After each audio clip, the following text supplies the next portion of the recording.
Assalamualaikum warahmatullahi wabarakatuh. Selamat siang. Baik, pada materi hari ini kita akan membahas terkait tanggung jawab pelaku usaha dan hak konsumen dalam Islam serta peran Komisi Perlindungan Konsumen. Ini kelanjutan dari materi minggu kemarin, yang mana materi minggu kemarin sudah kita diskusikan terkait bentuk-bentuk larangan dalam transaksi. Nah, ini kelanjutannya. Sebelum kita masuk ke materi, marilah kita awali diskusi pada hari ini dengan mengucapkan basmalah. Bismillahirrahmanirrahim.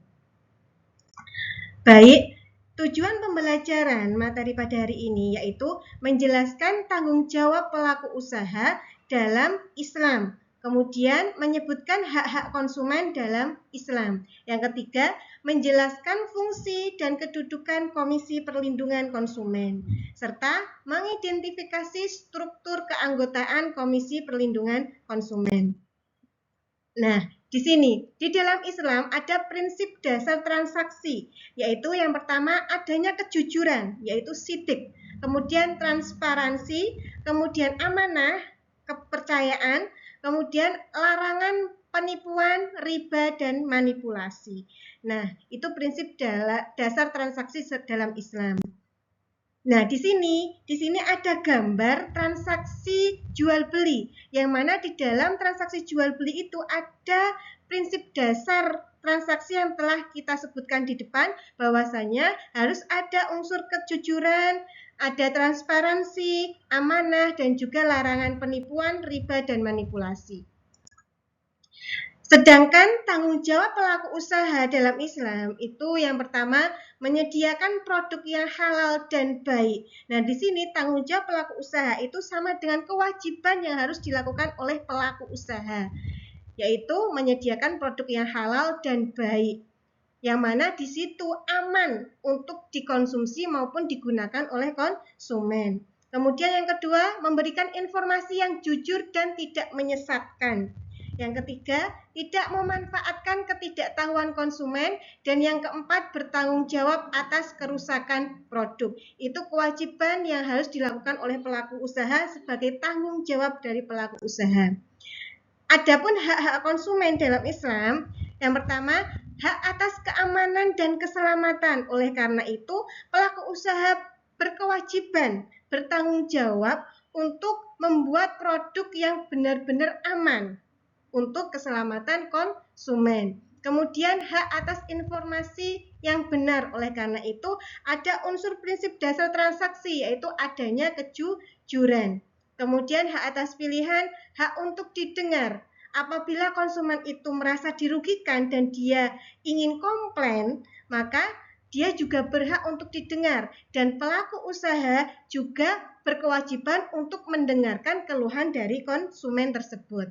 Kemudian adanya hak atas keadilan dan kompensasi. Apabila kerugian atau hak-hak konsumen itu dilanggar atau konsumen mendapatkan kerugian, maka konsumen berhak mendapatkan keadilan dan kompensasi.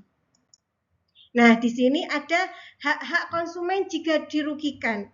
Ya, apabila ada hak-hak konsumen jika dirugikan, karena salah satunya hak konsumen itu kan harus mendapatkan keamanan dan keselamatan.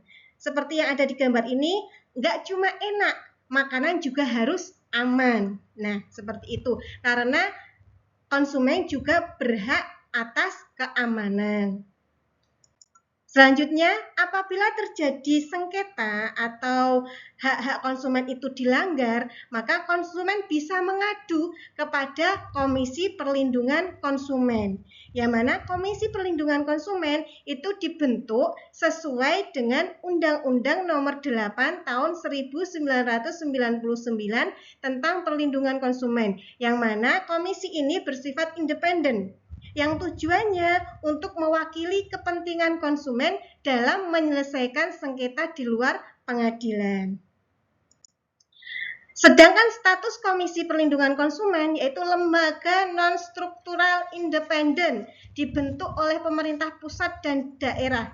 Oleh karena itu, anggota Komisi Perlindungan Konsumen itu dilakukan oleh Presiden atas usul Menteri, yaitu Menteri Perdagangan Republik Indonesia, karena Komisi Perlindungan Konsumen ada di bawah naungan Kementerian Perdagangan Republik Indonesia, yang mana setelah dikonsultasikan atau dikonsultasikan dengan DPR.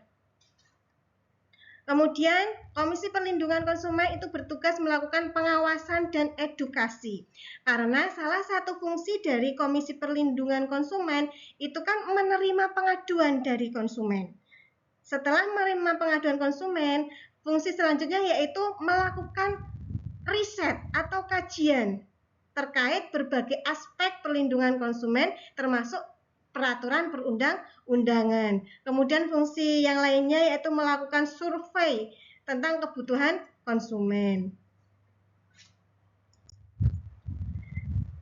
Kemudian di dalam Komisi Perlindungan Konsumen itu ada keanggotaannya, yang mana unsur di dalam keanggotaan Komisi Perlindungan Konsumen itu ada pemerintah, pelaku usaha, lembaga konsumen, akademisi, dan masyarakat. Sedangkan masa jabatannya itu bisa 3 tahun dan dapat diperpanjang. Syarat menjadi keanggotaan tidak mewakili kepentingan tertentu, memahami perlindungan konsumen. Nah, di sini ada gambar halal, yang mana di situ tanggung jawab pelaku usaha untuk membuat produk yang halal. Ini bagi masyarakat atau warga muslim, yang mana di sini pelaku usaha yang beragama Islam. Kemudian ada contoh kasus, yang mana di sini harus didiskusikan terkait tentang produk herbal berbahaya tanpa izin Badan POM, pelaku usaha menolak pertanggungjawaban.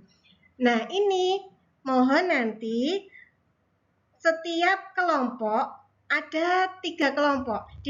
Satu kelas dibagi menjadi 3 kelompok, yang mana setiap kelompok nanti menjawab satu dari pertanyaan diskusi ini. Kelompok yang pertama nanti akan membahas dan menganalisis terkait apa tanggung jawab pelaku usaha menurut hukum Islam. Kemudian kelompok yang kedua, apa hak konsumen dalam kasus tersebut. Kemudian kelompok yang ketiga, apa peran Komisi Perlindungan Konsumen. Ini mohon didiskusikan dan dianalisis, dan minggu depan perwakilan dari masing-masing kelompok mempresentasikan analisis yang sudah didiskusikan. Dan di minggu depan, di pertemuan yang akan datang, kita akan membahas lebih dalam lagi terkait studi kasus tersebut. Itu tugas minggu depan, nggih. Kemudian dari materi hari ini ada refleksi. Refleksi materi hari ini yaitu Islam mendorong perlindungan terhadap konsumen melalui prinsip keadilan. Tadi ada prinsip dasar transaksi dalam Islam, yang mana di situ itu juga untuk melindungi konsumen. Kemudian Komisi Konsumen berperan sebagai jembatan penyelesaian sengketa. Kembali lagi bahwasanya apabila terjadi sengketa antara konsumen dan pelaku usaha, maka konsumen bisa mengadu kepada Komisi Perlindungan Konsumen untuk membantu menyelesaikan sengketa dengan pelaku usaha. Akan tapi ini di luar pengadilan.